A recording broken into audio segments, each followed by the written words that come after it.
Unemployment high है, migration issue है, इस पर चर्चा करते हैं। बिहार में एजुकेटेड अनएम्प्लॉयड हैं, नौकरियां नहीं हैं, तो उसका रोड मैप तैयार है या आप भी अनाउंसमेंट करिएगा कि अनएम्प्लॉयड को 1,000 रुपया दे देंगे? नहीं, आपको एकदम स्पष्ट होना होगा।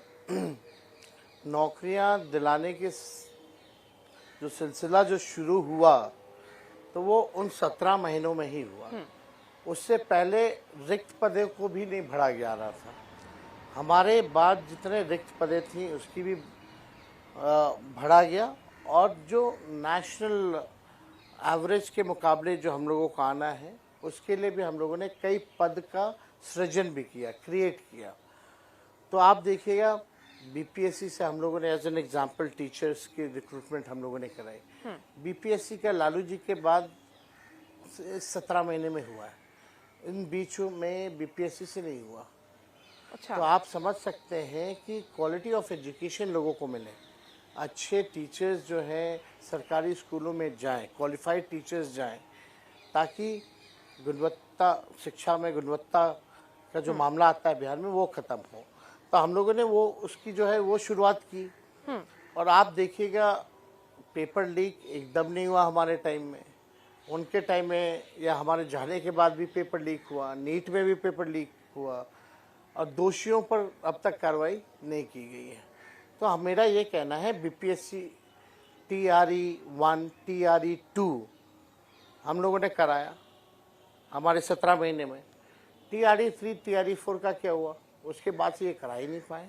जब इतना आपने काम किया तो फिर ये एम्फेसिस क्यों रहा कि जो सीएम, डेप्यूटी सीएम का जो पूरा चेहरा दिखे, एक वो कास्ट रिप्रेजेंटेशन भी हो? आपने मुकेश सहनी को अनाउंस किया है। देखिए सब डेप्यूटी सीएम सिर्फ मुकेश सहनी जी ही उप मुख्यमंत्री नहीं होंगे, आने वाले समय में और भी कम्युनिटी के लोग जो है डेप्यूटी चीफ मिनिस्टर बनेंगे। और मेरे ख्याल से लोगों की चाहत भी है, लोग समाज के लोग मान सम्मान चाहते हैं कि उनके समाज को जो है मान सम्मान जो है मिले, तो उसमें देने में क्या दिक्कत है।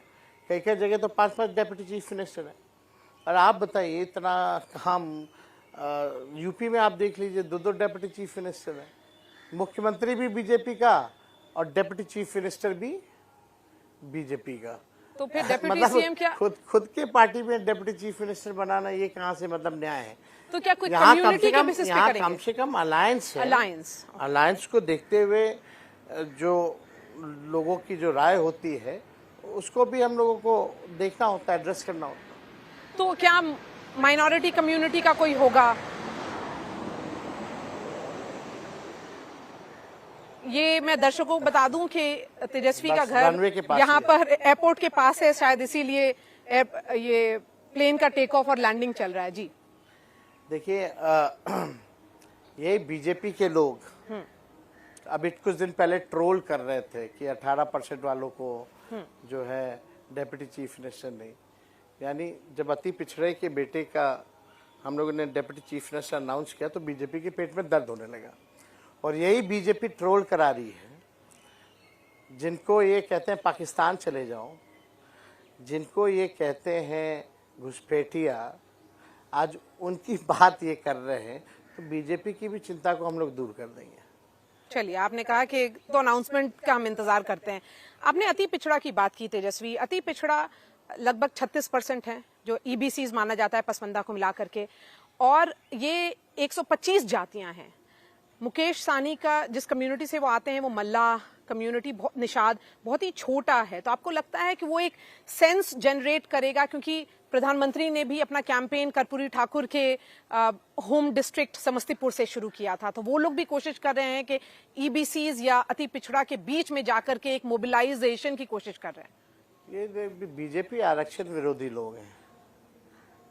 यही लोग कर्पूरी जी को बद्दी बद्दिया गालियां देते थे जब कर्पूरी जी ने पहली बार आरक्षण को लागू किया था। तो कर्पूरी जी की सरकार को गिराने वाले यही भाजपा के लोग थे।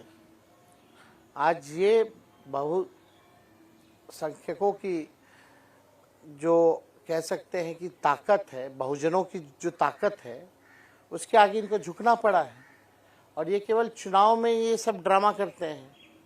आप देखिएगा, जो हम लोगों ने कास्ट बेस्ड सर्वे कराया था उसमें ईबीसी का हम लोगों ने 27% आरक्षण किया था, यानी बढ़ाया था। यानी टोटल अगर आप देखें एससी, एसटी, ओबीसी, ईबीसी का 65% हम लोगों ने इंक्रीज किया था। 50% बैरियर हम लोगों ने तोड़ा था और 10% ईडब्ल्यूएस एज इट इज रखा था, यानी 75% टोटल आरक्षण हम लोगों ने किया था। उसके बाद हम लोगों ने मांग की थी केंद्र सरकार से कि इस आरक्षण को तमिलनाडु के तर्ज पर शेड्यूल 9 में जो है आप डालिए। हमारा कैबिनेट ने प्रपोजल भी केंद्र सरकार को भेजा, लेकिन ये कानून को बीजेपी आई और जिसका डर था इस कानून को ही निरस्त कर दिया गया, खत्म कर दिया गया। तो बीजेपी के मन में केवल वोट चाहिए, ईबीसी का वोट चाहिए सबका, लेकिन इनका अपना एजेंडा है, इनका अपना काम करने का तरीका है। ये चाहते नहीं हैं, ये उनकी पीड़ा को दूर नहीं करना चाहते। ये तो गोवलकर वाले लोग हैं जो, और कई बार आरएसएस प्रमुख ने और भाजपा के कई नेताओं ने आरक्षण का विरोध किया है। बिहार की राजनीति को ये ऐसे समझा जाता है कि जिस तरफ नीतीश कुमार उसी तरफ जीत, क्योंकि वो एक जो ईबीसी के मोबिलाइज कर सकते हैं। तो क्या तेजस्वी नीतीश कुमार को इनविटेशन देंगे कि वो महागठबंधन में शामिल हो जाएं? आखिरी बार तो लगभग रोटते पीटते जो है, घसीटते घसीटते उन्होंने सरकार बना ली। इस बार वो नौबत आने वाली नहीं है। इस बार बिहार के चाहे कोई जात के हों, कोई धर्म के हों, कोई वर्ग के हों, लोग काम चाहते हैं, नौकरी चाहते हैं, रोजगार चाहते हैं, बिहार को आगे देखना चाहते हैं, कारखाना उद्योग धंधा चाहते हैं, निवेश चाहते हैं। बिहार के लोग जो हैं अच्छी शिक्षा, अच्छी चिकित्सा व्यवस्था चाहते हैं, अपराध और पलायन, भ्रष्टाचार मुक्त बिहार चाहते हैं। ये बिहार के लोग चाहते हैं। एनडीए कहती है कि उन लोगों ने काम किया है 20 साल में। नीतीश कुमार सुशासन बाबू थे। अब काम किया है 20 साल का तो हिसाब भी जरा दे। अगर काम किया है मारिया जी, तो अभी भी नीति आयोग की रिपोर्ट में बिहार सबसे गरीब राज्य, बिहारियों की प्रति व्यक्ति आय पूरे देश में सबसे कम है, बेरोजगारी सबसे ज़्यादा है, कारखाने नहीं है, उद्योग नहीं है। आज भी पढ़ाई, दवाई और कमाई के लिए लोगों को बाहर जाना पड़ रहा है। क्यों जाना पड़ रहा है अगर काम किया है तो ये सवाल जो बिहार की जनता पूछना चाहती है, बीजेपी और एनडीए के लोग इस सवाल का जवाब देना नहीं चाहते हैं और दिन भर जो है लालू जी और तेजस्वी को गाली देते हैं। लेकिन इस बार काम चलने वाला नहीं है। बाहरी आकर के सरकार नहीं चलाएगा बिहार का लाली बिहार को चलाने का काम करेगा। ये जो लोग बाहर के लोग जो चुनाव को एक कब्जाने की स्थिति की हुई है कि बिहार को एकदम खींच लेना है, कब्जा कर लेना है। कौन कर रहा है? अमित शाह। नीतीश कुमार तो यही कह। अमित शाह जी, नीतीश जी का तो अनाउंस ही नहीं किया, तो छोड़िए ना। तो अमित शाह जी ने क्लियर कर दिया कि भाई जो विधायक होगा वो अपना जो है वो लोग चुन करके भेजेंगे, जो भी हो। लेकिन कंट्रोल किसके पास है? बीजेपी का, एनडीए का कंट्रोल तो नरेंद्र मोदी जी और अमित शाह जी के हाथों में। जो वो चाह रहे हैं वही हो रहा है। और कुछ ऐसे अधिकारी हैं बिहार में जो उस काम को करने में लगे, लेकिन हम लोगों की नजरें हर जगह है।